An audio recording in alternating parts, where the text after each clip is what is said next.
স্বামী ব্রহ্মানন্দ বলতেন যে মনের 3/4 of the mind keep it on god. যদি রাখতে পারো যদি, তাহলে 1/4 অফ দি মাইন্ড 25% মন দিয়ে তুমি সংসারের সব কাজ করতে পারবে। আমরা উল্টোটা করি, ঈশ্বরে মন রাখি না, 100% মন দিয়েও সংসারে কাজ করতে পারছি না আমরা। মাইন্ড ওই নরক করে দিচ্ছে জীবনকে একটা। So remember this two things. The quality of your life depends what you think about and how much you think about it. মনের কতটা অংশ সেখানে দিয়ে রেখেছো। And the mind in its own place can make a heaven of hell and a hell of heaven. আমি before we go into Q&A আর দুটো point আমি ছোট ছোট করে বলে দিই। It's important, not directly related to focus, কিন্তু বলা দরকার। একটা হচ্ছে স্বামী বিবেকানন্দ বলছেন ফোকাসের থেকেও আগে more important and enabling quality is faith in your self. নিজের ওপরে আত্মশ্রদ্ধা, নিজের ওপরে বিশ্বাস। ওই স্বামীজির বিখ্যাত কথা, the old religion said he who does not believe in God is an atheist, the new religion says he who does not believe in himself is an atheist. নিজের ওপরে যে বিশ্বাস করে না যে আমি পারি, I can do it, I cannot, ইম্পসিবলটা এর থেকে বাদ করে দিয়েছি আমার ভোকাবুলারি থেকে, সেই নাস্তিক, যে বিশ্বাস করে না নিজের ওপরে, সেই নাস্তিক। যে নিজের ওপরে বিশ্বাস করে সে আস্তিক। মহাত্মা গান্ধী বলছেন only he can believe in God who believes in himself.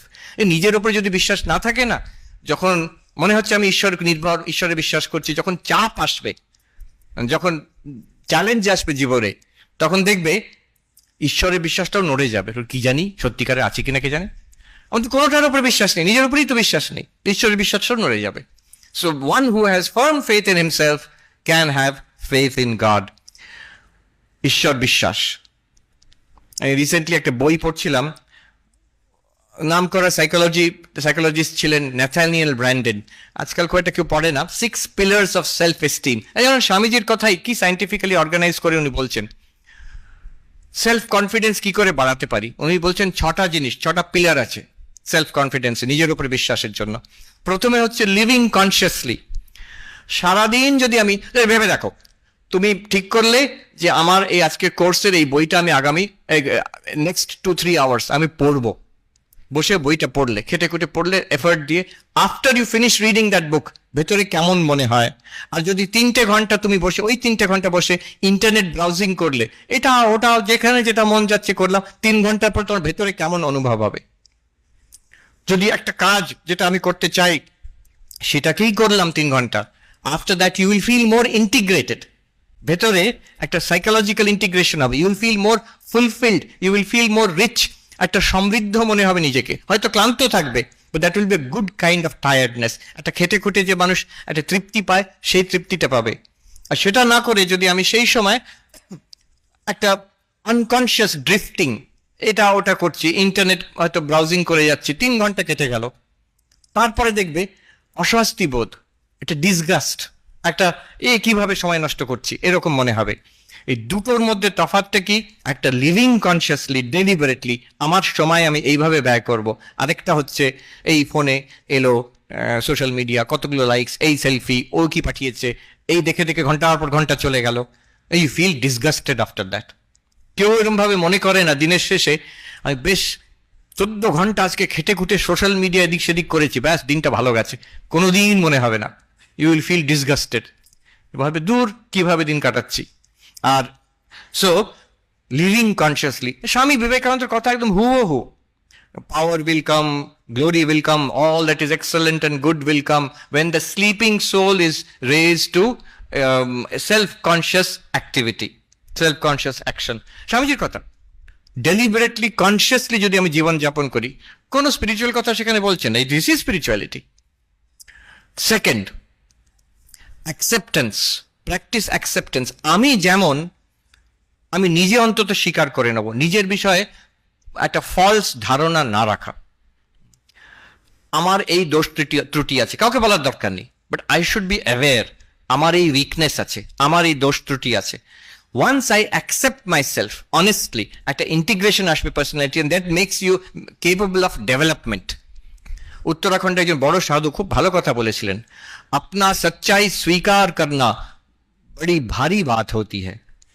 নিজের বিষয়ে যে ট্রুথ, হ্যাঁ, বড় বড় কথা তো অনেক শুনলাম, আমার কিন্তু অবস্থা এই রকম, আমি অন্য কাউকে বলছি না, নিজের অবস্থা আমি নিজেকে বুঝলাম, then I can improve. This is a very important একটা স্টেপ।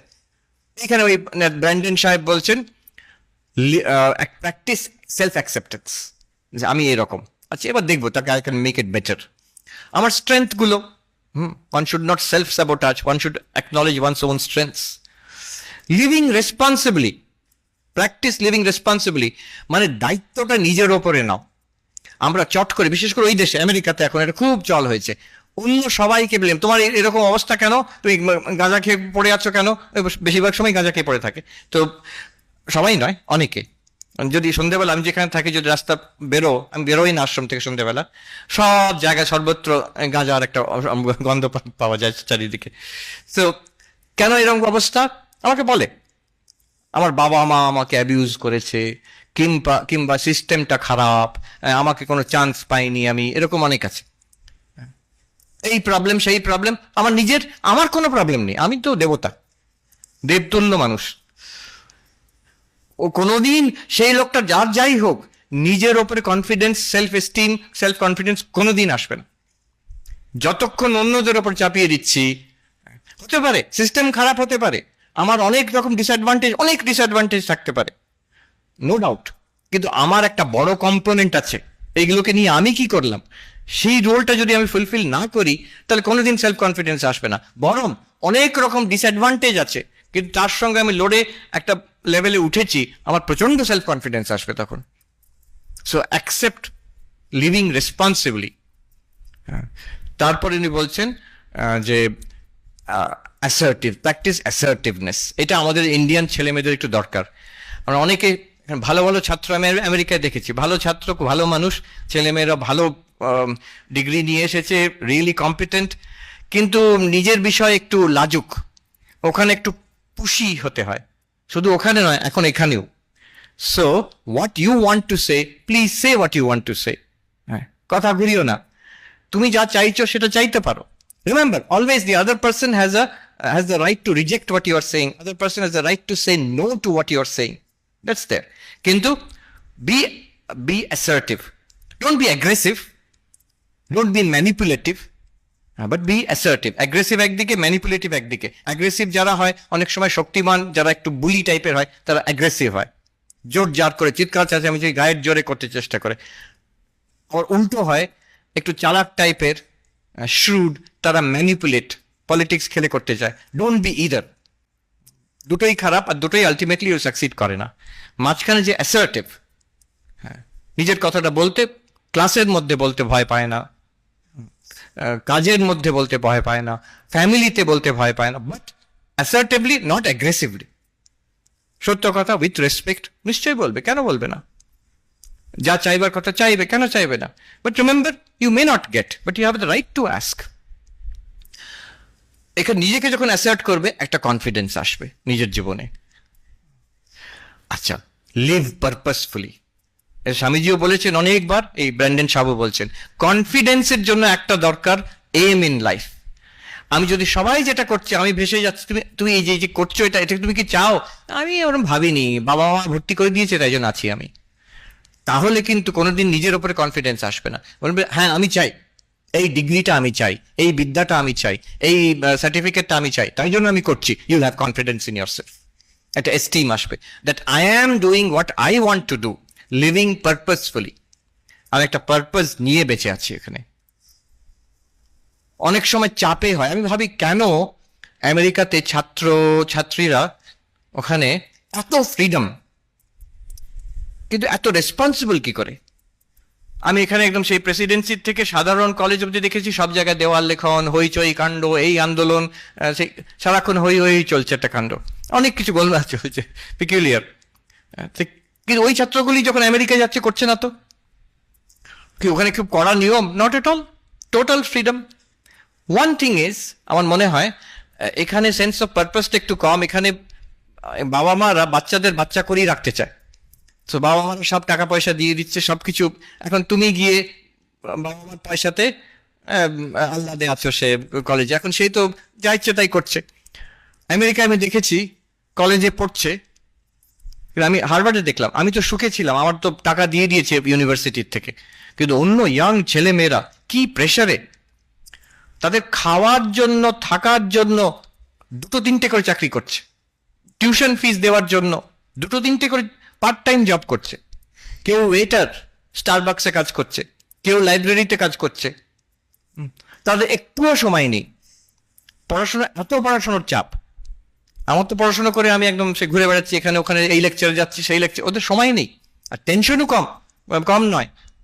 লোন নেওয়া আছে, সেটাকে ফেরত দিতে হবে, এরপরে পিএইচডিতে চান্স পাবে কিনা, তারপরে কোথাও চাকরির চান্স আছে কিনা, এইভাবে। তো এই রেসপন্সিবিলিটি খুব কম বয়সে ওদের উপর রেসপন্সিবিলিটি আসে। So we also should have, আমাদের সোসাইটি যেদিকে যাচ্ছে কিন্তু ওই দিকেই যাচ্ছে, so you will also have to live responsibly. And finally most important, একটা sense of personal integrity. Integrity মানে আমার মরাল স্ট্যান্ডার্ড, আমি সত্য কথা বলবো, আমার নিজের একটা ডিসিপ্লিন থাকবে জীবনে, অন্যদের সঙ্গে ব্যবহারের আমার স্ট্যান্ডার্ড থাকবে, আমি ভদ্র ব্যবহার করব, আমার স্ট্যান্ডার্ড। অন্যরা বলছে বলে শুধু নয়, আমি সবাইকার কাছ থেকে, বাবা মা মহারাজদের কাছ থেকে, বই থেকে সব শিখলাম, এর মধ্যে আমি যেটা ভালো লাগলো, মাই পার্সোনাল স্ট্যান্ডার্ডস।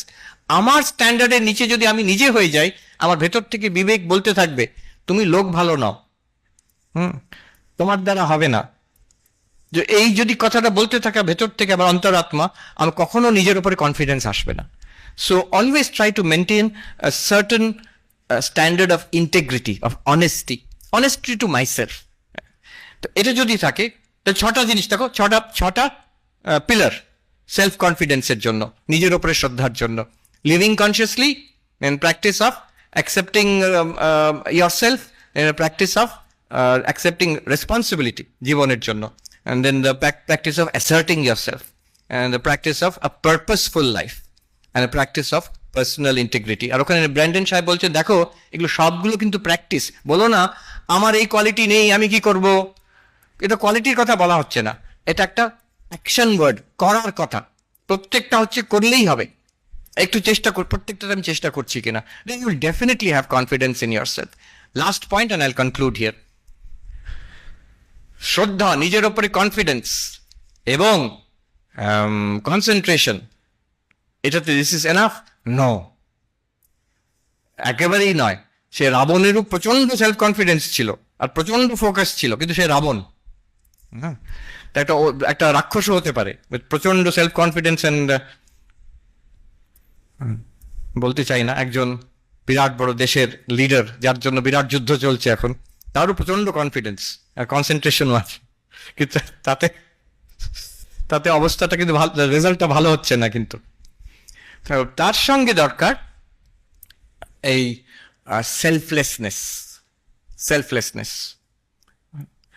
যে নিজের জন্য সেলফিশ, এটা ইনম্যাচিওর। যতটা সেলফলেস ততটা ম্যাচিওরিটি।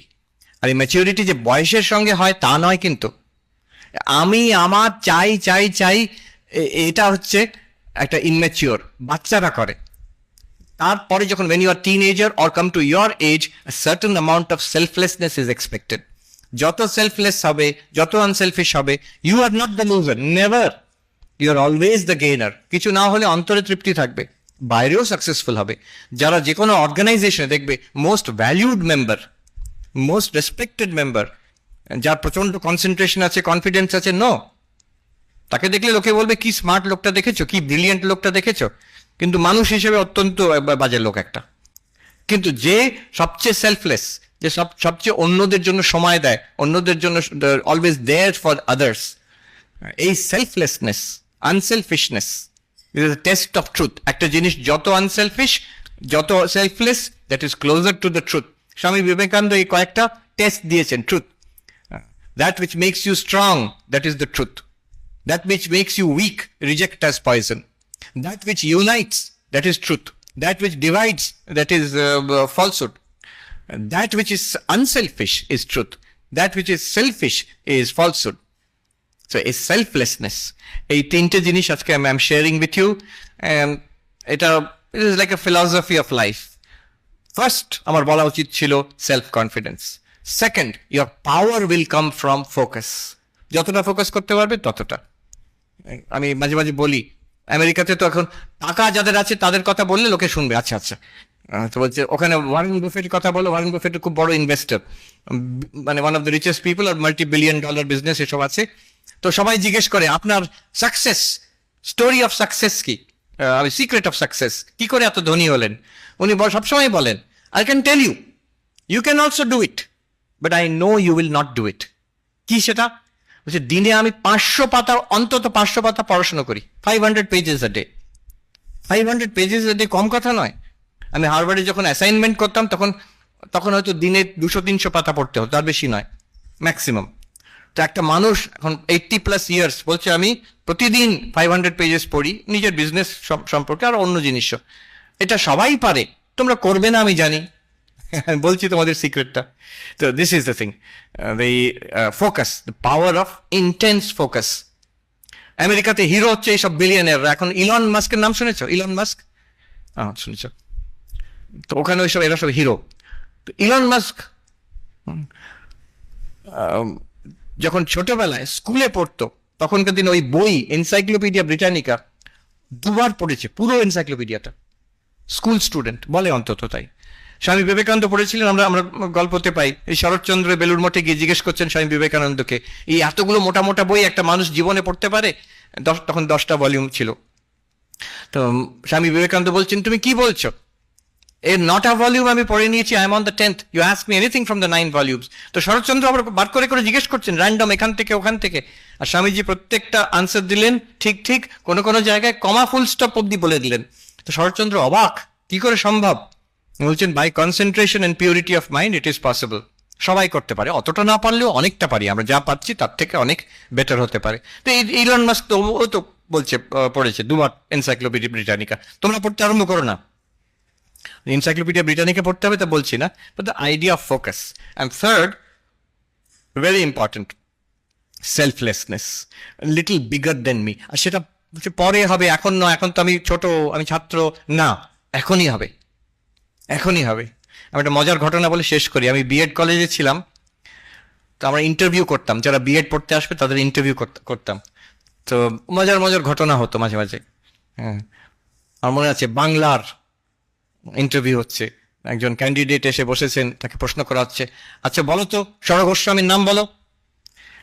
তো সেই ছেলেটি, মাস্টারমশাই, বাংলার মাস্টারমশাই, সে বলছেন রূপ। আমাদের দিকে তাকাচ্ছে ঠিক হচ্ছে কিনা, সনাতন, আর মনে পড়ছে না। তারপরে বলল জয় গোস্বামী, যিনি বাংলার মাস্টারমশাই, উনি উফ। তো সেইখানে একজন ক্যান্ডিডেট এলেন, বিরাট লম্বা দাড়ি, এরকম ঝাঁকড়া ঝাঁকড়া চুল, আমরা দেখে তো অবাক হয়ে গেছি, কি ব্যাপার? বলছে আমি কালীর সাধক। তাই? তা আপনি কি করেন মাস্টারমশাই? বলছে আমি রাত্রিরে কালী কীর্তন করি। তা আমাদের ওয়ার্ডেন মহারাজ যিনি ছিলেন উনি বললেন যে বাবা তুমি এখানে যদি এরকম করো তো অন্য ছাত্ররা তোমার পেছনে লাগবে, তুমি থাকতে পারবে তো হস্টেলে? ও খুব মিষ্টি ভাষী, উনি বলছেন, ওই বলছে যে আমার কোনো অসুবিধে নেই মহারাজ, ওরা থাকতে পারবে কিনা সেটা সন্দেহ আছে। এত কনফিডেন্স নিজের ওপরে। কিন্তু পরবর্তীকালে দেখা গেল ওনার এত সুন্দর ব্যবহার, এমন লিডারশিপ, সব ওই ব্যাচের, এখনো অব্দি আমি মনে রেখেছি, হ্যাঁ, সব ছাত্ররা আজ অব্দি ভুলতে পারেনি তাকে। সে সবাইকার জন্য always ready to help everybody, সবাইকার সঙ্গে মিষ্টভাষী। Within few days he became the leader of the entire batch. যত আমাদের কাজ, জগদ্ধাত্রী পুজোর খাওয়া টাওয়া সব কিছু উনি দায়িত্ব নিয়ে করেন, আর একবারও রাগ করা নয়, বিরক্তি নয়। আর অদ্ভুত দেখলাম সবাই ওর কথা শোনে, সবাই। কালীর সাধনা কিছু ব্যাপার আছে বলে মনে হচ্ছে, কিন্তু ওই আনসেলফিশ, সব সময় সবাইকে সাহায্য করার জন্য। কারোর শরীর খারাপ আছে, কারোর কিছু দরকার, ও ছুটে গিয়ে আগে আগে করবে, লিডারশিপ। এখন স্কুলের হেডমাস্টার আছেন বলে আমি শুনেছি। এই বলে আমি শেষ করছি। Thank you very much for inviting me here. Thank you.